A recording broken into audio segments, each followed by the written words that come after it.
Hello दोस्तों, नमस्कार। आप सभी का दयाल स्टडी पे हार्दिक स्वागत है। चलिए आज अपना आप मैथ्स बोल रहे थे तो मैथ का ही लेक्चर शूट करते हैं।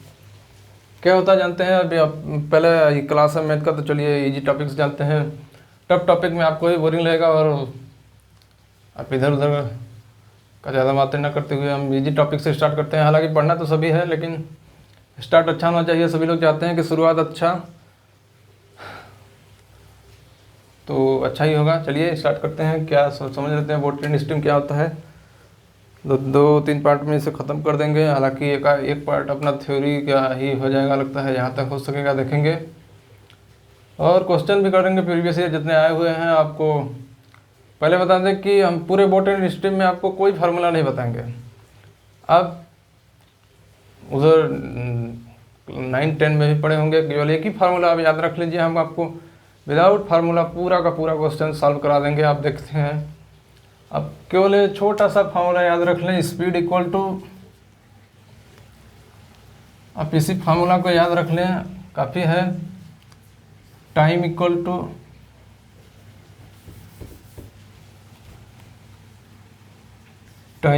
To distance upon speed. इस फार्मूला से मैं पूरा का पूरा time and boat and stream आपको ख़त्म करा दूंगा। आपको दूसरा कोई फार्मूला याद रखने की ज़रूरत नहीं है। टाइम इक्वल टू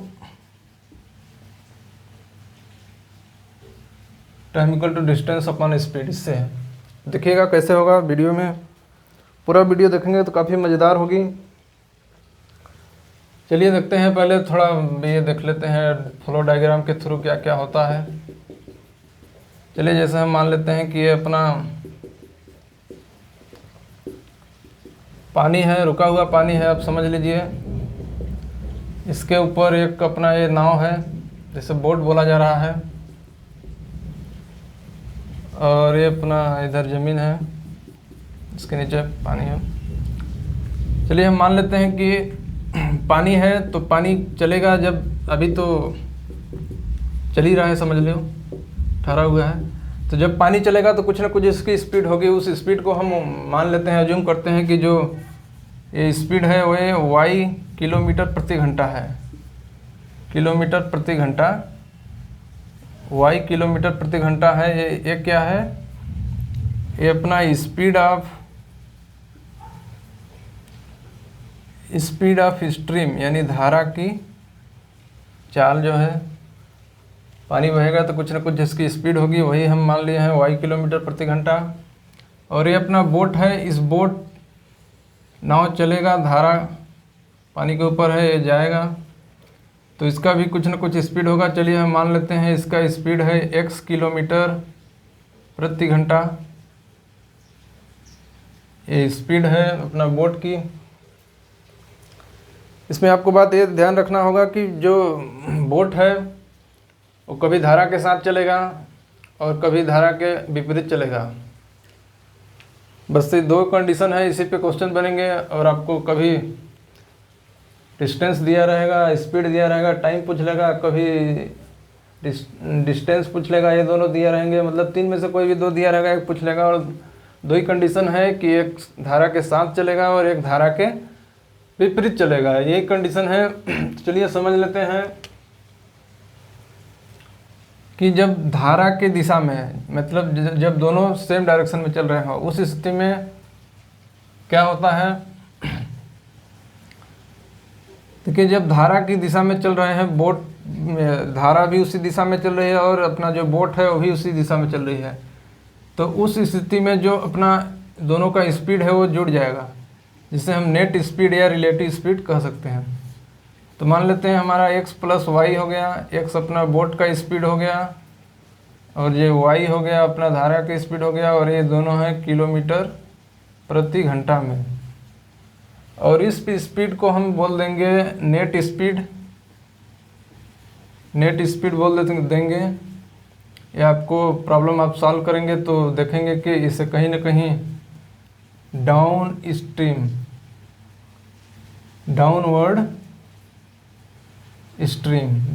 स्ट्रीम बोला जाता है। और जब दोनों अपोजिट डायरेक्शन में चल रहा हो, मतलब धारा x दिशा में चल रही हो और वो अपना -x दिशा में चल रही हो, यानी अपोजिट डायरेक्शन में चल रही हो, उस स्थिति में दोनों सबट्रैक्ट हो जाते हैं, यानी घट जाते हैं, और ये हो जाते हैं x - y किलोमीटर प्रति घंटा। ये स्पीड है तो इसी में होगा। और इस स्थिति को बोलेंगे अपवर्ड स्ट्रीम, और वो डाउनवर्ड या अपवर्ड हो गया। चलिए, जो डाउनवर्ड है इसे हम u मान लेते हैं सहूलियत के लिए, बाकी ऐसा कुछ नहीं है, और इसे हम v मान लेते हैं। तो यहाँ हम देखेंगे कि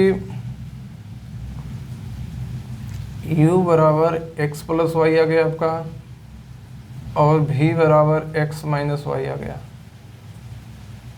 x - y आ गया। जब इनको हम सॉल्व करते हैं तो एक बार इन्हें सीधा जोड़ देते हैं तो ये कट जाएंगे, तो अपना u + v बराबर 2x आ जाएगा। और यहाँ से हम इनको सॉल्व करेंगे तो x बराबर आ जाएगा 1/2 u + v आ गया। और जो x है वो आपको पहले ही हम डायग्राम के थ्रू बता चुके हैं कि ये x जो है, इसे लिख देते हैं यहीं पे, speed of boat in still water, यानी ठहरे हुए जल में। स्टिल वाटर में ये हो गया, और ये स्पीड ऑफ स्ट्रीम है, यानी धारा की चाल है, और x जो है ये स्पीड ऑफ बोट है। तो x निकल गया। अब इसको एक बार और सॉल्व करते हैं। जैसे अब एक बार और सॉल्व करते हैं तो ये अपना देखते हैं तो u - v हो जाएगा। u - v = 2y आ जाएगा। तो y = यहाँ पे निकालेंगे तो 1/2 u - v। जब सवाल में आपको दिया रहेगा कि डाउनवर्ड स्ट्रीम का स्पीड दिया रहेगा इतना किलोमीटर और अपवर्ड स्ट्रीम इतना किलोमीटर दिया रहेगा, और उस स्थिति में आपको x कभी नाव की स्पीड पूछ सकता है और कभी धारा की स्पीड पूछ सकता है, तो वही है। क्या डायरेक्ट फार्मूला भी किसी छोटा मोटा एग्जाम में पूछ सकता है, तो आपको घबराने की कोई ज़रूरत नहीं है, बस यही थ्योरी है। और इसमें एक आध कंडीशन और आते हैं कि टोटल टाइम लेगा तो कितना लेगा, उस समय आपको बता देंगे जिस समय उसका क्वेश्चन आएगा। अब इस पर बेस एक आध क्वेश्चन कर लेते हैं जो बेसिक है।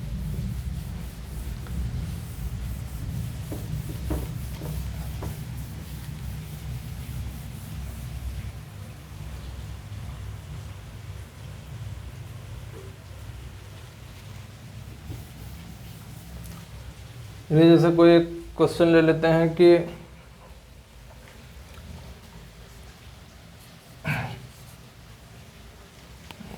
अरे मार्कर भी धोखा देगा लगता है। एक नाव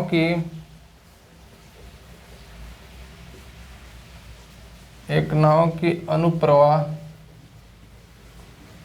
अनुप्रवाह यानी डाउनवर्ड जिसे बोला जा रहा है, डाउनवर्ड स्पीड कुछ न कुछ दिया होगा आपका। डाउनवर्ड 19 किलोमीटर प्रति घंटा प्रति प्रवाह घंटा। डाउनवर्ड स्पीड आपको दिया है 19 किलोमीटर प्रति घंटा, 19 किलोमीटर प्रति घंटा।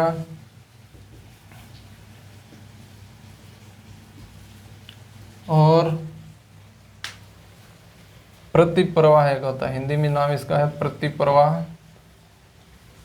प्रवाह, या इसे अप स्ट्रीम बोला जाएगा, अपवर्ड स्ट्रीम, अपवर्ड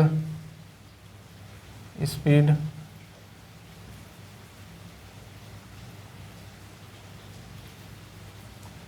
इसे अपवर्ड बोला जाएगा। अपवर्ड प्रतिप्रवाह अपवर्ड स्पीड दिया हुआ है आपका 11 किलोमीटर प्रति घंटा इतना है। तो आपको x और y निकालना है, कितना होगा। x और y समझ रहे हैं, speed of boat and speed of stream, ये आपको बताना है कितना होगा। हालांकि हम कर रहे हैं प्रैक्टिस तो दोनों पूछ रहे हैं, नहीं कोई एक ही पूछेगा, एग्जाम में उतना टाइम नहीं रहता है कि आप दोनों निकाल लेंगे, कोई एक ही पूछेगा। तो चलिए समझते हैं कैसे होता है। बस वही फार्मूला हम बता रहे हैं आपको, लेकिन वो डिराइव करने के लिए दिया था तो हम कर दिए। लेकिन मैं आपको पहले ही बताया हूँ क्लास के शुरू में कि बस time equal to distance upon speed से हम पूरा का पूरा क्वेश्चन सॉल्व करके आपको बताएंगे। देखिए आपको दिया है डाउनवर्ड स्पीड यानी हम जिसको u माने थे, u हमको दिया है 19 किलोमीटर प्रति घंटा, और आपको v जो है अपवर्ड स्पीड हम माने थे वो दिया है 11 किलोमीटर प्रति घंटा। तो x प्लस वाई बराबर u था, तो हम समझेंगे तो x बराबर आपका आ जाएगा 1/2 u प्लस v, 1/2 आपका 19 प्लस 11, 19 और 11 जोड़ेंगे तो आपका 30 आएगा, 30/2 यानी 15। ये 15 किलोमीटर प्रति घंटा यानी 1 घंटे में 15 किलोमीटर बोट की स्पीड है। और इसी में y जब हम निकाल देंगे तो y आपका आता है u minus v 1/2 u minus v, तो 1/2 ये हो जाएगा। u दिया है 19 माइनस 11, तो का 11 में आ गया तो 8 आ गया, तो 8/2 यानी 4 किलोमीटर प्रति घंटा ये आपकी स्पीड ऑफ स्ट्रीम आ गई, यानी धारा की स्पीड आ गई। और अब एक बात और ध्यान रखिएगा, बेसिक में शायद नहीं बताया आपको, लेकिन जो स्पीड ऑफ बोट है वो always is greater than speed of stream, यानी जो बोट की स्पीड है वो हमेशा नाव की धारा की स्पीड से ज़्यादा होगी, यानी बोट की स्पीड जो है वो हमेशा धारा की स्पीड से अधिक होगी, और अधिक नहीं हुई तो बहुत ही समस्या हो जाएगी, और इस स्थिति में हम बोट को चलाने की स्थिति में नहीं रहेंगे, और कोई मतलब नहीं रहेगा ना हमारे पढ़ने का और ना प्रैक्टिकल का, क्योंकि स्पीड बोट की ज़्यादा रहेगी तभी हम उसके ऊपर सामान रख के धारा के विपरीत दिशा में एक जगह से दूसरे जगह ले जा सकते हैं। और यदि स्पीड धारा से कम हो गई तो नाव ही हमें धारा में लेके चले जाएगी, जिधर चाहे पानी ही हमें जिधर चाहेगी उधर ले जाएगी, तो कोई मतलब नहीं रहा। इसलिए speed of boat is always greater than speed of stream, ये होगा। इसीलिए यहाँ पे x माइनस वाई किया गया था, ना कि y माइनस एक्स। जो अपना जो अपवर्ड स्ट्रीम जो स्पीड निकाल रहे थे, अपवर्ड स्ट्रीम का स्पीड, तो उस स्थिति में हम आपको x माइनस वाई बताए थे, ना कि y माइनस एक्स। ये संभव ही नहीं है। यदि ऐसा हुआ तो नाव पानी में चल ही नहीं सकती, और जब नाव पानी में नहीं चल सकती तो फिर कोई मतलब नहीं रहा। इसलिए हमेशा x माइनस वाई होता है। तो अपना एक क्वेश्चन हुआ, और भी क्वेश्चन करते हैं। ये बेसिक क्वेश्चन था और एग्जाम में आया हुआ क्वेश्चन है, एसएससी में भी आया है। और देख लेते हैं कोई और क्वेश्चन क्या है। क्वेश्चन और देख लेते हैं, ये भी बेसिक का ही है कि नाव की शांत जल में चाल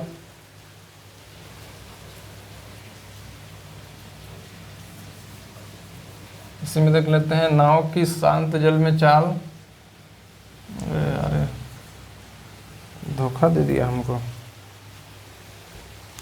मार्कर। नाव की शांत जल में चाल, शांत जल में यही स्पीड दिया है जो है शांत जल में, नाव की शांत जल में स्पीड दिया हुआ है आपका 7 किलोमीटर प्रति घंटा, तथा धारा की चाल 3 किलोमीटर प्रति घंटा। शांत जल में स्पीड दिया है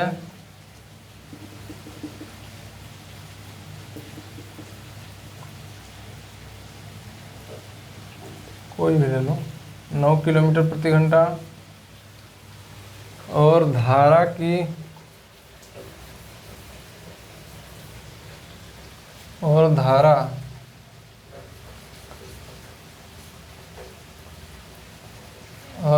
की जो स्पीड है, और धारा की स्पीड दिया है आपको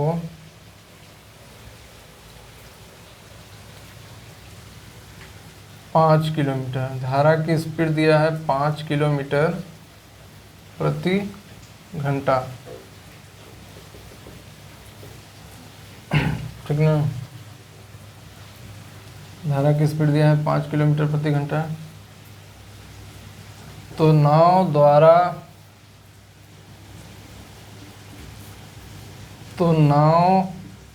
को जाने व वापस आने में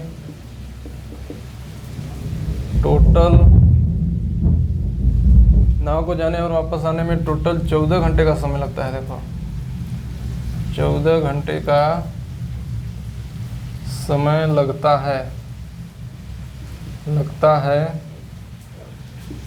तो नदी की चौड़ाई बताइए। तो नदी की आप लंबाई समझ लो, चौड़ाई तो होगा। तो नदी की लंबाई क्या है? देखिए मैं उसी फार्मूला से आपको करके दिखाऊंगा। एक बेसिक कुछ फार्मूला से करूंगा और एक रेशियो मेथड भी बताऊंगा आपको। हालांकि रेशियो मेथड से स्टार्ट करना चाहिए। रेशियो का उपयोग आपका परसेंटेज में है, टाइम एंड डिस्टेंस में भी है, कई जगह रेशियो का उपयोग है, लेकिन अब अगला चैप्टर वही आएगा। चलिए देख लेते हैं क्या है। देखिए टोटल टाइम जाने और आने में आपको दिया है कितना, 14 घंटे। तो टाइम बराबर speed but distance upon time हम लगा देंगे, डिस्टेंस अपन स्पीड। तो टोटल टाइम हमको लग गया 14 घंटे, और डिस्टेंस हमको मालूम नहीं है कितना है। और वो बोल रहा है कि जाने में 9 घंटे, नाव की शांत जल में 9 घंटे है और धारा की 5 घंटे है। तो नाव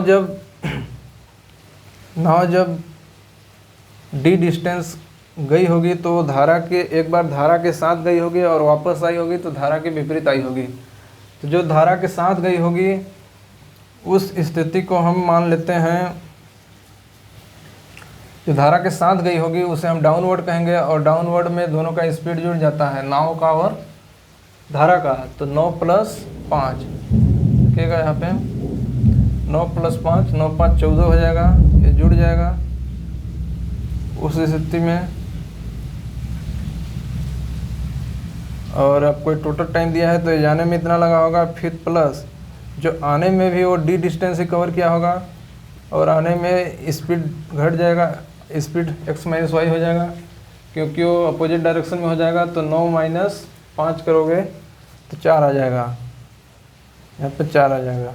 9 - जो नाव की स्पीड है वो स्ट्रीम की स्पीड से धारा की स्पीड से घटा दिया जाएगा। और यहाँ पे हम d कॉमन ले लेते हैं। जब d कॉमन लेंगे तो 1/14 + 1/4 आपका आ जाएगा ये। तो इन दोनों का एलसीएम ले लेंगे। एलसीएम लेने पे हमें आएगा 14 × 4, तो 4 + 14 यानी 14 × 4 = 18 सीधा लिख देते हैं हम। 18 ये 2 से कट जाएगा, यहाँ पे 18 आ गया तो ये अपना 9 हो जाएगा, और ये 2 से कट जाएगा। तो यहाँ पे हमको d निकालना है। तो d बराबर इस साइड में बराबर में 14 है, तो 14 × 14, ये वाला 14 जो है इधर मल्टीप्लाई में जाएगा, और 2 भी है, और इसके मल्टीप्लाई में d के है 9, तो 9 नीचे आ जाएगा। और आपका 1 किलोमीटर में आ जाएगा। आगे आप सॉल्व कर लीजिएगा और 1 किलोमीटर में आ जाएगा। तो आपकी यही डिस्टेंस हो गई।